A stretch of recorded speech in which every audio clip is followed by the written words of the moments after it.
ವಿಕ್ರಮ್ ವೇದ ಜೋಡಿಯನ್ನ miss ಮಾಡಿಕೊಂಡಿರುವ ವೀಕ್ಷಕರಿಗೆ ಇದೀಗ ಗುಡ್ ನ್ಯೂಸ್ ಕೊಡ್ತಿದೆ ಸ್ಟಾರ್ ಸುವರ್ಣ ವಾಹಿನಿ.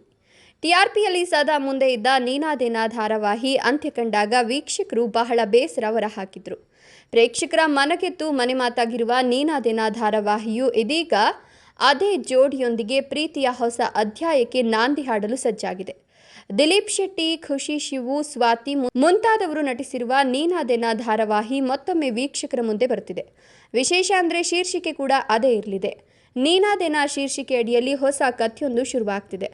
ವಿಕ್ರಮ್ ವೇದ ಜೋಡಿ ಹೊಸ ರೂಪದಲ್ಲಿ ಮತ್ತೆ ಬರ್ತಿದ್ದಾರೆ. ಪ್ರಸ್ತುತ ಕಾವೇರಿ ಕನ್ನಡ ಮೀಡಿಯಂ ಧಾರಾವಾಹಿಯನ್ನು ನಿರ್ಮಿಸುತ್ತಿರುವ ಪ್ರೀತಮ್ ಶೆಟ್ಟಿ ಪಿಂಗಾರ ಪ್ರೊಡಕ್ಷನ್ ಎಂಬ ಸಂಸ್ಥೆಯಡಿ ಈ ಧಾರಾವಾಹಿಯನ್ನು ನಿರ್ಮಿಸಿ ನಿರ್ದೇಶಿಸುತ್ತಿದ್ದಾರೆ. ಈ ಹೊಸ ಕತೆ ದೈವಾರಾಧನೆಯ ತವರೂರಾಗಿರುವ ತುಳುನಾಡಿನಲ್ಲಿ ಆರಂಭವಾಗ್ತದೆ. ನಾಯಕ ವಿಕ್ರಮ್ ದಂಧೆ ನಡೆಸ್ತಾ ಗೂಂಡಾಗಿರಿ ಮಾಡಿಕೊಂಡು ಕುಡ್ಲದ ಕರುಣಾಕರ್ ಶೆಟ್ಟಿ ಎಂಬ ಡಾನ್ನ ಬಲಗೈ ಬಂಟನಾಗಿರ್ತಾನೆ. ಕಥಾನಾಯಕಿ ವೇದ ಸಂಪ್ರದಾಯಸ್ಥ ಮನೆತನದ ಮಗಳಾಗಿದ್ದು ಉಡುಪಿ ಕೃಷ್ಣನ ಭಕ್ತಿಯಾಗಿರ್ತಾಳೆ. ಜೊತೆಗೆ ಬೇರೆ ಬೇರೆ ರೀತಿಯ ವಸ್ತ್ರಗಳಿರುವ ಕಾಸ್ಟ್ಯೂಮ್ ಅಂಗಡಿಯನ್ನ ಹೊಂದಿರ್ತಾಳೆ. ಒಂದ್ ಕಡೆ ರೌಡಿಯಾಗಿದ್ರು ಒಳ್ಳೆಯದನ್ನೇ ಮಾಡೋ ವಿಕ್ರಮ್, ಇನ್ನೊಂದ್ ಕಡೆ ನೇರ ನಡಿಯನ್ನ ಹೊಂದಿದ್ದು ಯಾವ ಸವಾಲಿಗೂ ಸೈ ಅನ್ನೋ ವೇದ. ಇವರಿಬ್ರು ಹೇಗೆ ಒಂದಾಗ್ತಾರೆ? ಈ ಎರಡು ವಿರುದ್ಧ ಮನಸ್ಸುಗಳ ಸೆಣಸಾಟವೇ ಈ ಧಾರಾವಾಹಿಯ ಮುಖ್ಯ ಕಥಾಹಂದರ. ಈ ಮುಂಚೆ ಧಾರಾವಾಹಿಯಲ್ಲಿ ನಾಯಕ ವಿಕ್ರಮ್ ರೌಡಿಸಂ ಮಾಡ್ತಿದ್ದ. ಬಳಿಕ ವೇದಳನ್ನ ವರೆಸ್ತಾನೆ ವಿಕ್ರಮ್. ಬಳಿಕ ವಿಕ್ರಮ್ಗೆ ಕೋಟೆ ರಾಜೇಂದ್ರನ ಅಸಲಿ ಮುಖವನ್ನ ವೇದ ರಿವೀಲ್ ಮಾಡ್ತಾಳೆ. ಇಬ್ಬರ ಮಧ್ಯೆ ಪ್ರೀತಿ ಮೂಡಿ ದಾಂಪತ್ಯ ಜೀವನವನ್ನು ನಡೆಸ್ತಾರೆ.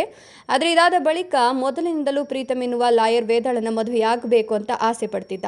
ಆದರೆ ವಿಕ್ರಮ್ ವೇದ ಮದುವೆ ನಡೆದಿತ್ತು. ವೇದ ಮದುವೆಯಾದ ಮೇಲೂ ಕೂಡ ಅವಳನ್ನ ಪಡೆದುಕೊಳ್ಬೇಕು ಅಂತ ಪ್ರೀತಮ್ ಅಂದ್ಕೊಂಡಿದ್ದ. ವೇದ ಬೆಟ್ಟದ ಮೇಲಿನಿಂದ ಬಿದ್ದು ಪೆಟ್ಟಾಗಿದ್ದರಿಂದ ನೆನಪಿನ ಶಕ್ತಿ ಕಳೆದುಕೊಂಡ್ಲು. ಆಗ ವೇದಾಳಿಗೆ ನಾನೇ ನಿನ್ನ ಗಂಡ ಅಂತ ಪ್ರೀತಮ್ ಸುಳ್ಳು ಹೇಳ್ತಾನೆ. ಹೀಗೆ ಸುಳ್ಳು ಹೇಳಿ ಮತ್ತೆ ವೇದಾಳನ್ನ ತನ್ನವಳನ್ನಾಗಿ ಮಾಡಿಕೊಳ್ಳೋದು ಅವನ ಹುನ್ನಾರ ಆಗಿತ್ತು. ಇದಾದ ಬಳಿಕ ವೇದಾಗೆ ಮತ್ತೆ ಹಳೆಯ ನೆನಪು ಮರುಕಳಿಸಿ ವಿಕ್ರಮ್ ವೇದ ಒಂದಾಗ್ತಾರೆ. ಅಲ್ಲಿಗೆ ಧಾರಾವಾಹಿ ಅಂತ್ಯಗೊಂಡಿತ್ತು.